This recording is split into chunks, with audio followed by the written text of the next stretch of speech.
Hello, everybody. This is Dean Barwick, your host for the Money Talk Show. Hey, listen, we're excited. We're sitting down in my office, and we're doing part 2 of how to maximize your Social Security benefits. So before we get started, let me tell you a little bit about myself again. I am the president and founder of Acquire Capital Management. We are a registered investment advisory firm here in the state of California. Now, we do all of our broadcasts through the Money Talk Show. So if you're in another state and you're thinking, hey, I'd like to implement some of those strategies, or I'd like some investment advice, go to themoneytalkshow.com. Utilize their investment advisory service. I recommend you do that. You will not be sorry. So let's go ahead and proceed. Okay, in today's segment, we're going to deal with finding your PIA, your primary insurance amount. So what we'd like you to do, if you would like, it's a free service from the Money Talk Show, go to Ask a Question. And I'd like you, if you're interested in finding that information out and you'd like some help with that, put in your name, put in your email address and your phone number. And if you'd like to find out how your lifetime earnings translates into your primary insurance amount, I'd like you to just write that down. Please provide PIA under the comments, and they'll look that up, get back with you, they'll send you an email, give you a phone call, make sure you did receive it. That's just a free service from the Money Talk Show. Okay, let's proceed. Now, as part of this, by the way, let me say this as well.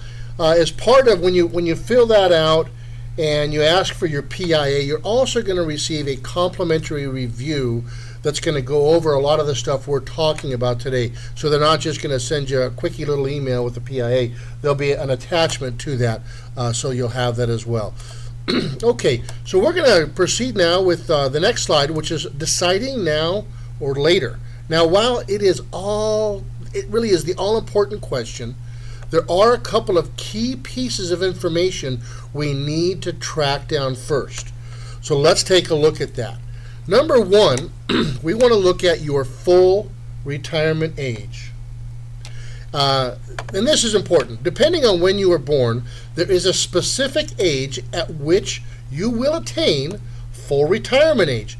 Now, for instance, in our example, we've been using the Baileys from part 1. We're going to continue on with the Baileys throughout this series. For the Baileys, their FRA, or full retirement age for each of them, is age 66.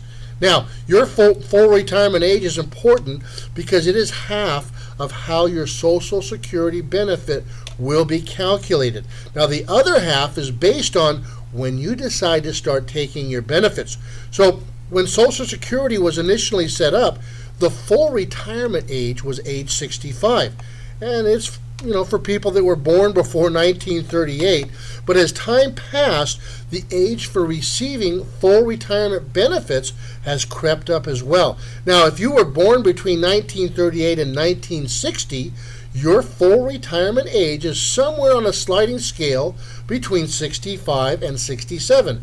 Anyone born in 1960 or later will now have to wait until age 67 for their full retirement benefits, or to take those full benefits and retire at that particular time.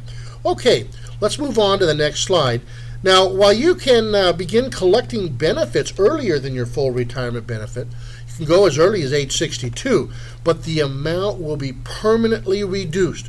For instance, if either of the Baileys, if they had begun taking benefits as early as possible, they're only going to receive a monthly check equal to 75% of their PIA, or primary insurance amount. Now, you can also delay receiving benefits up to age 70, in which case your benefits will be higher for the rest of your life.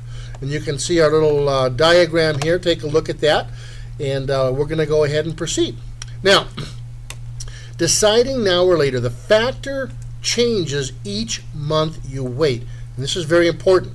Between age 62 and 70, there's 96 months that you could file for your Social Security benefits. Each would result in a different benefit amount. So depending on the month, during that age 62 to 70, If you any of those 96 months you choose, each one of those months will give you a different benefit amount. Now let's proceed. Okay, again, deciding now or later, nearly 50%, a little over 50% of 62-year-old Americans file for Social Security benefits when they're 62. In other words, at the earliest point. Why is this number so high? Now, I know there are some people out there who probably need the income and they just can't wait. Others might be in poor health and maybe they don't feel that they're going to live long enough to make the full retirement age worthwhile for themselves or for their families. But you know what, America? My suspicion is that the majority of the folks taking an early benefit at age 62 are simply underinformed about Social Security, and they make this major decision based on rumors and emotions. And you just can't do that. Go to Ask a Question at the Money Talk Show, and if you'd like to review the impact of taking your benefit at age 62, full retirement age, or age 70, or anywhere in between, any month in between, go to the Ask a Question at the Money Talk Show, and when you put in your name, put in your email address, put in your phone number, and ask what will be the impact or the impact of when I elect to take my benefits. Ask that question, and they'll get back to you right away. It's a great service. Now, as part of this, they're also going to be in that complimentary review we talked about earlier. We'll include that, not just your PIA, but you'll also have a complete comparison of what the impact will do when you choose to take your benefits. Now, let's ask a quick money question. We're going to wrap this up for today. How many years do you have to be married to receive Social Security benefits from a former spouse? You're divorced now. Well, the answer is you need to be married for 10 years. All right, ladies and gentlemen, I want to thank you again for spending this time with us today. And as we wrap up, again, if you have any questions, go to themoneytalkshow.com. If you'd like to have any of the reports we mentioned, go to Ask a Question, put it in there with your questions, and they'll get that back to you very soon. The Money Talk Show sponsors financial workshops all across the United States. If you'd be interested in attending one of those, please go to the Money Talk Show under financial education or financial workshops.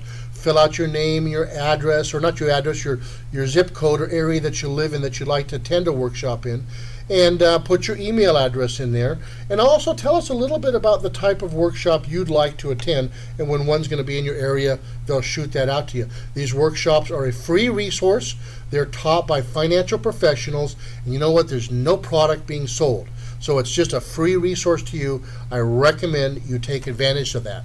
And also, again, if you're looking for a financial advisor and you're not in the state of California, go to the Money Talk Show. They have a phenomenal advisor referral section that's made available to you as well.